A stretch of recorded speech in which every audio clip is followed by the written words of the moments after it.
there, a very good evening to you. I'm Alexandra Hartley. Welcome to Wales at 6.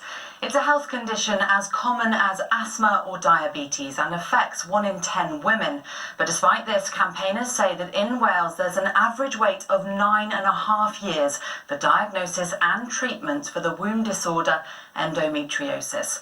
Grace Wolford has been fighting for her own diagnosis for many years.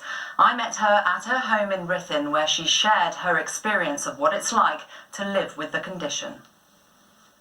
If you could see endometriosis, this is what it might look like. Things like this demonstrate how much pain I suffer with better than words do. Grace was 19 when she started to get symptoms around her period. The pain is crippling.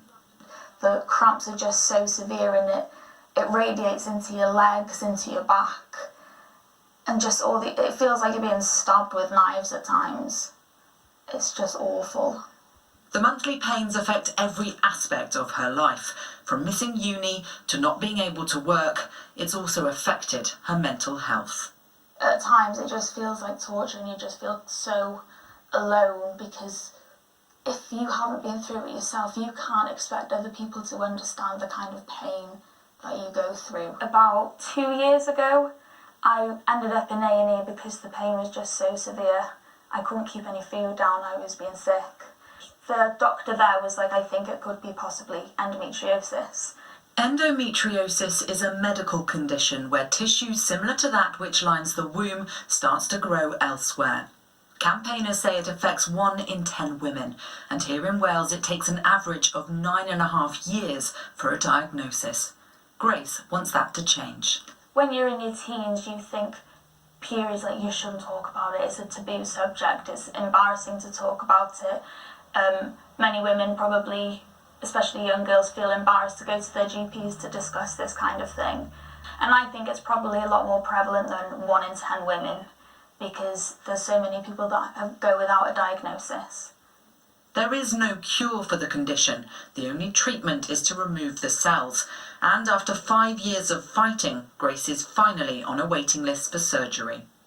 She hopes speaking out and raising awareness will lead to more education, more training and more care. This isn't just a bad period. This is life-altering pain. A pain she feels women should not suffer with in silence. Well, joining me to discuss this further is Lowri Stevens from the charity Fair Treatment for Women in Wales. Lowri, thanks for joining us on Wales at 6. Why is it so difficult to get a diagnosis for endometriosis here in Wales?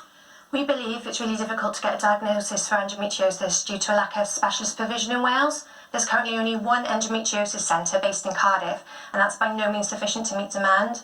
In addition to this, the system also prevents out-of-area referrals, leading to a postcode lottery for many women. And then we still have taboos about periods and period pains, and society normalises this pain, leading to a delay in help seeking for many women. When these women then do seek help, they have on average 26 GP appointments before a diagnosis is made. This can't go on any further. Absolutely. So what needs to happen next? More funding, more education? Welsh Government have put together a task and finish group which put together a set of recommendations last year, one of which is that we want to see menstrual well-being featured on the school curriculum from 2022. So Fair Treatment for Women of Wales are lobbying the Welsh Education Minister to ensure that this happens, and also that those taking the classes have appropriate training so that important information is given to young people and they understand their symptoms and do no longer suffer in silence. So if a woman is watching this and they think they are suffering with these sorts of symptoms, what are the first steps they should take? Go to your GP, write down your symptoms and present them to a medical professional. If you feel that you're being ignored, then ask for a second opinion. And also, if you still feel your symptoms are being dismissed, access facilities and charities such as Fair Treatment for Women of Wales who can adequately support you going forward. And how do we stop women suffering in silence? There are strides being made in Wales, but more needs to be done. In England, where patients can choose where they're treated, there are 54 endometriosis centres. So even taking into account the difference in population, I think we still need at least 2 more endometriosis centres in Wales.